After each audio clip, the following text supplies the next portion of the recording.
welcome back to the Charlie Kirk Show, radio stations across the country. My name is Andrew Kolvet. I'm the executive producer of this fine show, joined by Blake Neff, another producer, and the great Mollie Hemingway and Sean Davis from the Federalist. Thank you so much, guys, for time is flying quickly because we all have very little to say about everything, apparently.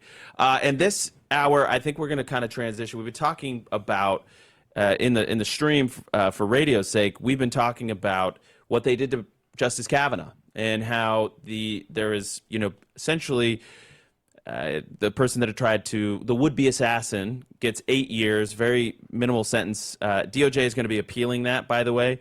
But we have another sort of PD rule of law issue that is emerging in Portland, or it's been emerged for some years now, but it's coming to a head again. And we have independent journalist Nick Sauter, who's been on the ground making a lot of news.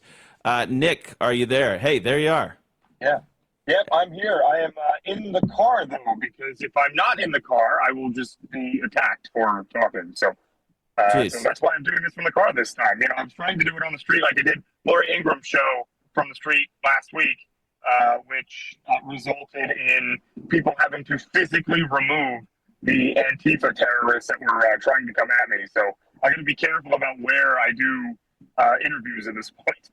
Yeah, geez, you got to take care of yourself. I think we're all sitting here watching the clips and watching. I mean, I saw the one from last night of them ripping the flag that you had basically stomped out the flames on, and you've kept it, and then they ripped it out of your hands again.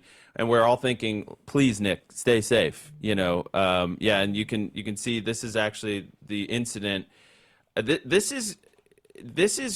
seems to be an instance, Nick, where the PD is victim shaming Katie Davis Court. They're arresting you, an independent journalist. Meanwhile, actual rioters and Antifa thugs seem to have free reign over the streets in Portland. And are you hearing, I guess is the question here, are you hearing that the leadership of Portland is telling the PD to not defend law-abiding citizens and to allow Antifa to run roughshod?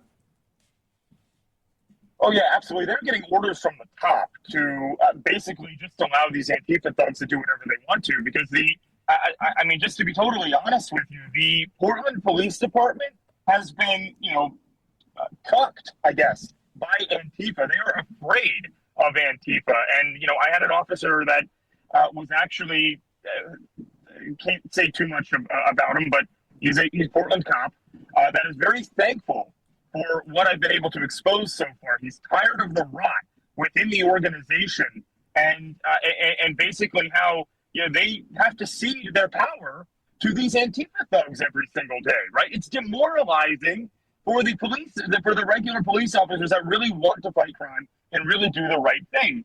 And I posted this video yesterday or the day before. All the days are running together. I don't even remember at this point. Of how Portland police are sitting on their bikes pretty far away while they relegate traffic control duties to Antifa militants. That, they're the ones that decide who gets to drive down what street.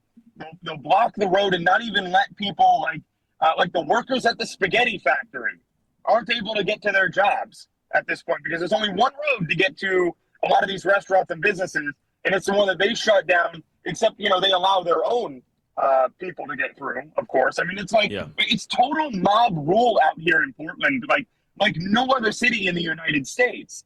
It doesn't feel like an American city at this point, Andrew. I mean, wow. I hate to say it that way, but that's there is no law and order out here at this point. You have Antifa that's running the show. Hey, wow. Nick, this is Sean Davis from the Federalist here. Thank you for your courage and your boldness and fearlessness in doing what you're doing. Can you tell us a little bit about what you've seen with the federal response? Is it making a difference? Are there enough people there? Do they need more? Or is it Antifa just running riot still without any sort of obstruction to what they're doing? I would say the agent count here has just about doubled since my arrest. Kristi Noem promised personally that she was going to surge more resources into the city. And yesterday, they actually they were able to take back like 2 blocks in each direction, pushing everybody out. They actually pushed everybody out of the Antifa camp that was there. And they're showing no mercy to these people. However, this is where the issue comes in. You're sending all of these federal agents to protect this facility. So what does that mean? That means they can't do their actual jobs. They can't go out and do Title VIII work, which is removing illegals from the interior. They can't do as many immigration raids because they're busy protecting the federal building, right? So that's why the National Guard is so important, because the National Guard can protect the facility probably even better than the federal agents can. And then the agents can go out and continue doing their jobs. ICE agents should not be used primarily to protect their own building. I mean, what is the National Guard for if it's not to protect citizens as well as federal government property? I don't understand why this is a controversial issue. 2 things stand out to me hearing you talk about this, Nick. You're talking about, they've taken back control of this city block and this city block. I'm like, what is this, like Fallujah or something? Like what are we even talking about here? And secondly, there's this story that, a U.S. District Judge, Karen Emergit, by the way, and people are saying, oh, how do you say it? Emergit.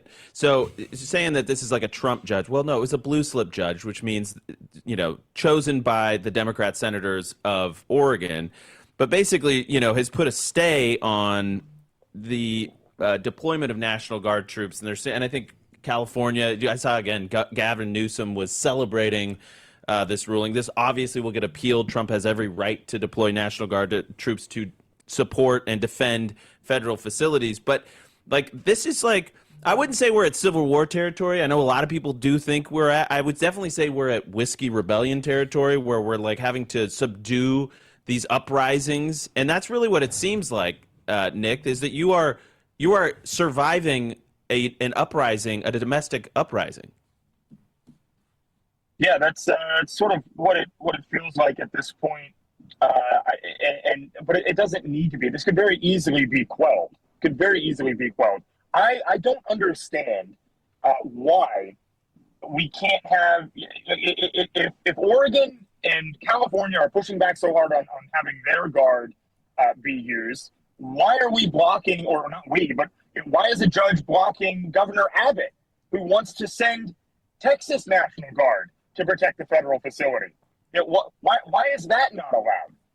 Yeah, that's an answer that we can't get here. It seems like these activist judges, their entire goal is to stall and delay, because every day that passes by, that ICE agents and Border Patrol agents are wrapped up in protecting the facility, the less and less people that we can deport. So that seems to be the play here: stall and delay, because we all know at the end of the day, we're going to eventually have National Guard here on the ground. The activist judge knows that too, but they're using every tactic in the book to make sure it's a long, drawn-out process. Mollie, any questions? We got 1 minute left with Nick here. No, I'm just struck by this judge engaged in a pretty lawless decision here. So she enjoins the National Guard from Oregon being there, and so Trump calls them up from California, and she says, you can't do that either, even because I said you couldn't do it to Oregon. Well, the letter of the law actually matters, and the letter of these decisions matters. She specifically said Oregon, and so, yeah, you can say that's, she also, I should say, the issue was immediately under appeal, so she no longer has jurisdiction. And so it's just a completely lawless situation to match the lawlessness of the Portland Police Department not enforcing things and the governor trying to keep anybody from being held to account. Nick, thank you for making time. Stay safe, my friend. We're all watching you from afar and rooting you on. You're doing good work. It's really important work what you're doing. So God bless you, man. Thank you, guys. Stay safe. Man, Nick is a brave guy, and he was here in studio a couple weeks ago, so we love Nick Sauter. He's doing great work. I want to tell you about Good Ranchers. One thing this show has always been about is standing for the things that matter, and that's why we're passionate about our partnership with Good Ranchers. Ben and Corley are fantastic, amazing people that love the Lord, and they love producing excellent quality products. Good Ranchers, you just go on their website, insert promo code Kirk. You'll get $40 off plus free meat. $40 off for free meat for life. It's apparently a promise they make for you there. GoodRanchers.com to start your subscription. They also have the amazing seed oil free chicken nuggets, and my kids love them. Charlie's kids love them. Anyways, we love these guys, and they've stood by us. Go to GoodRanchers.com, promo code Kirk. We'll be right back.